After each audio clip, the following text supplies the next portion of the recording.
안녕하세요. 생활의학 전문의 윤건우입니다. 제가 병원에서 가장 많이 듣는 말 중 하나가 이겁니다. 선생님, 저는 살 안 쪘는데요? 체중도 정상이고요. 근데 왜 배만 자꾸 나올까요? 네, 바로 그게 마른 비만, 의학적으로는 정상 체중 폭부비만이라고 부르는 상태입니다. 무슨 말이냐고요?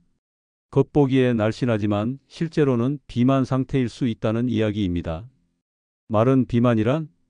우리가 흔히 비만이라고 하면 체중이 많이 나가고 전체적으로 몸집이 큰 사람을 떠올립니다. 하지만 마른 비만은 다릅니다.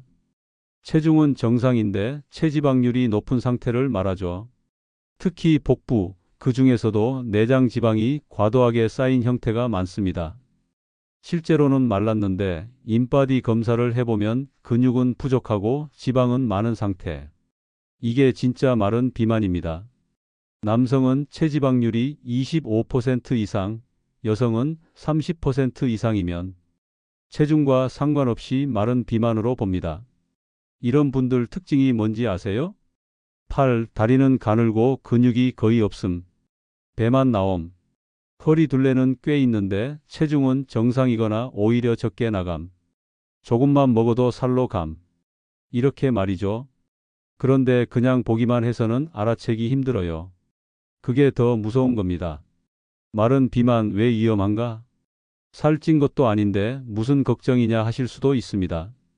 하지만 마른 비만은 표면적 체중만 정상일 뿐 속은 오히려 더 위험할 수 있습니다.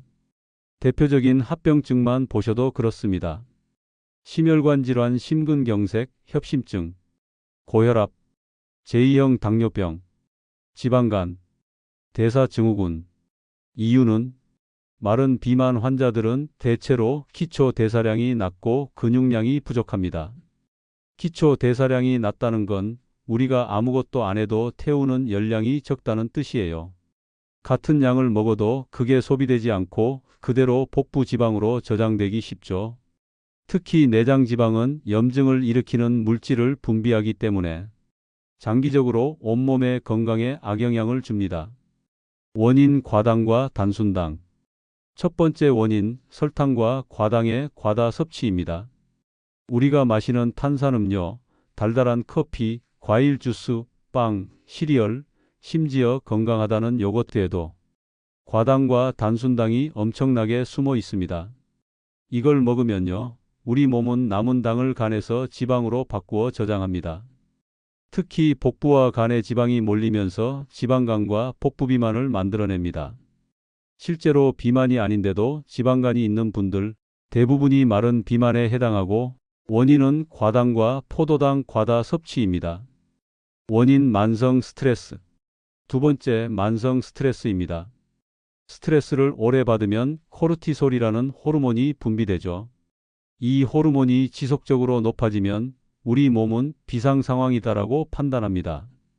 그래서 에너지를 복부 지방 형태로 축적합니다. 즉, 스트레스 많이 받는 사람일수록 배가 잘 나올 수 있다는 이야기입니다. 또 스트레스는 갑상선 기능도 떨어뜨리는데 갑상선이 망가지면 기초 대사량도 확 줄어듭니다. 원인 수면 부족. 세 번째, 수면 부족입니다. 잠이 부족하면 우리 몸은 식욕 억제 호르몬은 줄이고 식욕 촉진 호르몬은 늘립니다. 그 결과 피곤해서 먹고 자꾸 당기고 결국 복부 비만으로 이어집니다. 이게 진짜 악순환이에요. 스트레스로 잠 못 자고 잠 못 자서 또 배고프고 그러다 복부 비만 생기고 그리고 요즘 시니어 분들 중엔 장시간 의자 생활, 좌식 생활 혹은 갱년기 호르몬 변화 때문에도 마른 비만으로 넘어가시는 경우가 많습니다.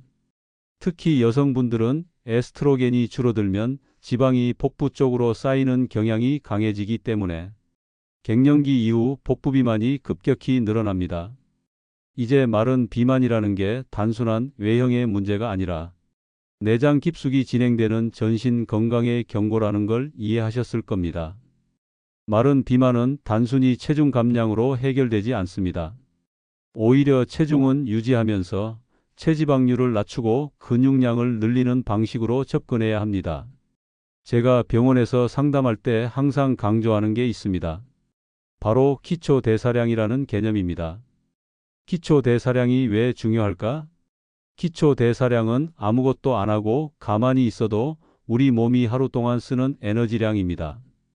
보통 이게 전체 에너지 소모의 60에서 70%를 차지합니다. 그러니까 기초대사량이 높으면 가만히 있어도 살이 잘 안 찝니다. 그런데 마른 비만이 있는 분들은 근육량이 적어서 기초대사량이 낮습니다. 결국 같은 음식을 먹어도 에너지 소비가 적다 보니 남는 칼로리가 지방으로 저장되기 쉬운 구조가 되는 거죠. 이걸 해결하려면 어떻게 해야 할까요? 정답은 근육 늘리기입니다. 유산소보다 중요한 건 근력 운동. 많은 분들이 마른 비만이라니까 그럼 유산소 운동 열심히 해야지라고 생각하시는데요. 물론 유산소도 필요합니다. 하지만 우선순위는 근력 운동입니다. 근육을 키우면 기초 대사량이 올라가고 기초 대사량이 올라가면 몸이 에너지를 더 잘 쓰는 체질로 바뀝니다. 제가 추천하는 건 아주 거창한 웨이트가 아닙니다. 자기 체중을 이용한 맨몸 근력 운동부터 시작하면 됩니다. 스쿼트, 런지, 플랭크, 벽 밀기. 이런 동작들만으로도 충분히 복부와 하체 근육에 자극을 줄 수 있어요. 근력 운동 단백질 섭취가 핵심. 운동만 해서는 부족합니다. 단백질 섭취가 반드시 병행되어야 합니다. 제가 가장 강조하는 수치는 이겁니다. 단백질은 체중 1kg당 1.6에서 2.0g까지 섭취해야 효과가 있습니다. 예를 들어 체중이 60kg인 분이라면 하루 100g 정도의 단백질이 필요한데 이건 다음처럼 채워볼 수 있습니다. 닭가슴살 100g 약 25g, 삶은 달걀 2개 약 13g, 두부 150g 약 15g, 고등어 구이 100g 약 20g, 그릭 요거트 1컵 약 10g, 합치면 83g입니다. 여기에 견과류나 콩을 추가하면 쉽게 100g 넘길 수 있습니다. 극단적인 다이어트는 금물. 마른 비만이라고 해서 무조건 식사량을 줄이거나 굶는 것, 그건 절대 안 됩니다. 섭취 칼로리를 너무 극단적으로 줄이면 기초 대사량은 더 떨어지고 근육은 더 줄고 오히려 체지방률은 더 높아지는 악순환에 빠집니다. 특히 40대 이후 근감소증이 오기 쉬운 나이대에서 무리한 식단은 근육을 깎고 지방을 남기는 위험한 방식이 됩니다. 운동 강도보다 중요한 건 지속. 제가 30년간 수많은 마른 비만 환자들을 보며 느낀 건 단기간 열심히 하다가 포기하는 분들이 정말 많다는 겁니다. 그래서 저는 항상 이렇게 말씀드립니다. 하루 30분이라도 꾸준히 하십시오. 적어도 3개월은 같은 시간, 같은 루틴으로 버텨보세요. 운동 강도가 세지 않아도 괜찮습니다. 중요한 건 습관이 바뀌고 체질이 바뀌는 그 지점까지 도달하는 것입니다. 마른 비만은 단순히 운동 부족이나 식단 문제만으로 생기지 않습니다. 오랜 시간 누적된 생활 습관들이 아주 중요한 원인이 됩니다. 특히 40대 이후 그리고 갱년기 전후 시기엔 몸의 호르몬 변화와 활동 습관이 바뀌기 때문에 마른 비만으로 전환되는 분들이 굉장히 많습니다. 갱년기 호르몬의 방향이 바뀝니다. 여성은 에스트로겐이라는 호르몬이 피하 지방을 분산시키는 역할을 합니다. 그런데 갱년기에 접어들면 이 호르몬이 급격히 줄어듭니다.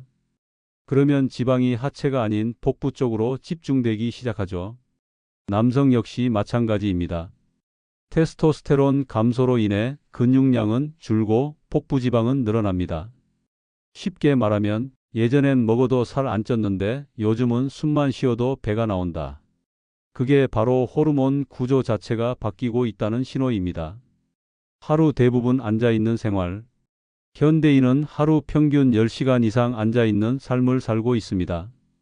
사무직, 운전, 가정 내 좌식 생활까지 더하면 하체 근육은 점점 무력해지고 혈액순환은 떨어지고 결국 복부를 중심으로 지방이 축적됩니다. 게다가 오래 앉아 있으면 허벅지 근육, 엉덩이 근육은 급격히 빠지면서 기초 대사량이 더 낮아지게 됩니다. 특히 60세 이상은 운동을 하지 않아도 빠지는 근육량이 1년에 1% 이상입니다. 술 적당히 마시기 정말 어렵습니다. 저는 술 안 마셔요. 아니요, 그냥 하루 맥주 한 캔 정도는 괜찮잖아요? 그게 함정입니다. 맥주 500ml 한 캔은 200에서 250 칼로리 정도 됩니다. 게다가 술을 마시면 몸은 알코올을 먼저 태우고 나머지는 전부 저장합니다. 즉, 술을 마시는 순간 몸은 지방을 쌓기 시작하는 구조로 전환됩니다. 그리고 그 지방은 대개 복부에 집중됩니다. 술 안주도 문제죠. 단순히 알코올보다도 함께 먹는 튀김류, 탄수화물, 이게 더 빠르게 내장 지방으로 전환됩니다. 수면 부족은 식욕과 비만을 동시에 키웁니다. 수면이 부족하면 렙틴 식욕 억제 호르몬은 줄고 그렐린 식욕 촉진 호르몬은 증가합니다. 쉽게 말해 잠이 부족한 날일수록 더 배고프고 더 많이 먹게 된다는 이야기입니다. 게다가 잠이 부족하면 스트레스 호르몬도 함께 상승해서 그 자체로도 복부 지방 축적을 유도하게 됩니다. 특히 밤늦게까지 스마트폰을 보다 잠드는 분들, 잠의 질이 낮아지면 낮에도 피로가 몰려와 운동할 에너지조차 사라지게 됩니다. 너무 늦기 전에 생활을 바꿔야 합니다. 제가 드릴 수 있는 조언은 이것입니다. 마른 비만은 당장 증상이 나타나지 않기 때문에 더 위험하다는 점입니다. 복부에 쌓인 내장 지방은 외형이 아닌 몸속 혈관, 심장, 간, 췌장에 영향을 주는 조용한 시한폭탄입니다. 특히 이런 생활 습관들은 오랜 시간에 걸쳐 누적되기 때문에 지금 당장은 괜찮아 보여도 50대 후반, 60대에 이르면 대사증후군, 당뇨, 고혈압이 갑자기 찾아오는 이유가 됩니다. 실제 제 환자 중 한 사례를 통해 어떻게 변화가 가능한지를 보여드리겠습니다.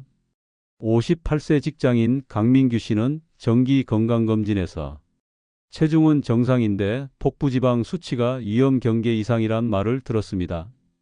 혈압과 혈당은 아직 정상이었지만 간 수치가 올라가 있었고 지방간 초기 진단까지 받았습니다.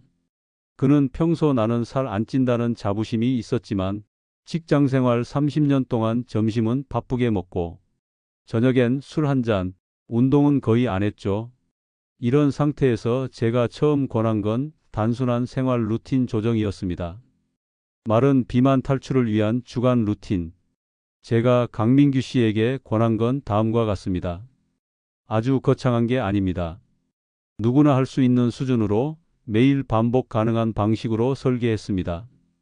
아침, 기상 직후 5분 스트레칭, 따뜻한 물 한 컵, 단백질 포함 아침 식사 삶은 달걀, 두부, 오트밀 등. 점심, 흰 쌀밥 대신 현미 70% 혼합, 단백질 포함 생선, 닭가슴살, 달걀. 커피는 식후 30분 이후 설탕 없이. 오후, 하루 30분 빠르게 걷기 식후 1시간 내 산책. 엘리베이터 대신 계단 이용 1회 이상. 저녁 7시 이전 식사. 단백질 보충 저탄수화물. 스마트폰 대신 책, 음악 등으로 취침 전 루틴. 밤 11시 이전 취침. 이 루틴을 2, 3주만 반복해도 복부 근육이 조금씩 활성화되고 기초 대사량이 올라가는 걸 직접 느끼실 수 있습니다. 적게 먹는 게 아니라 다르게 먹는 겁니다. 강민규 씨가 처음 물었습니다. 밥을 절반으로 줄일까요? 아니요. 그렇게 하시면 기초 대사량이 떨어지고 요요가 옵니다. 단백질을 늘리고 탄수화물의 질을 바꾸는 것, 이게 핵심입니다. 하루 식단 예시. 아침 삶은 달걀 2개 현미밥 2분의 1 공기 김 두부국. 점심 고등어구이 나물 2가지 현미밥 된장국. 저녁 닭가슴살 샐러드 삶은 고구마 1개 블랙커피.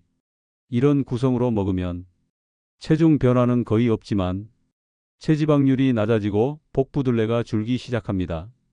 3개월 뒤 강민규 씨는 체중은 1.2kg만 줄었지만 복부둘레는 4.5cm 감소, 인바디상 체지방률은 5% 이상 감소, 내장지방 수치는 주위에서 정상으로 바뀌었습니다. 더 중요한 건요.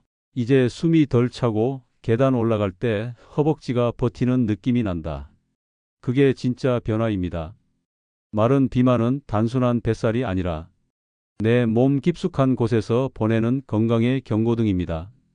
조금만 방향을 바꾸면 누구나 바꿀 수 있습니다. 생활의학 전문의 윤건우였습니다. 건강한 하루 되십시오.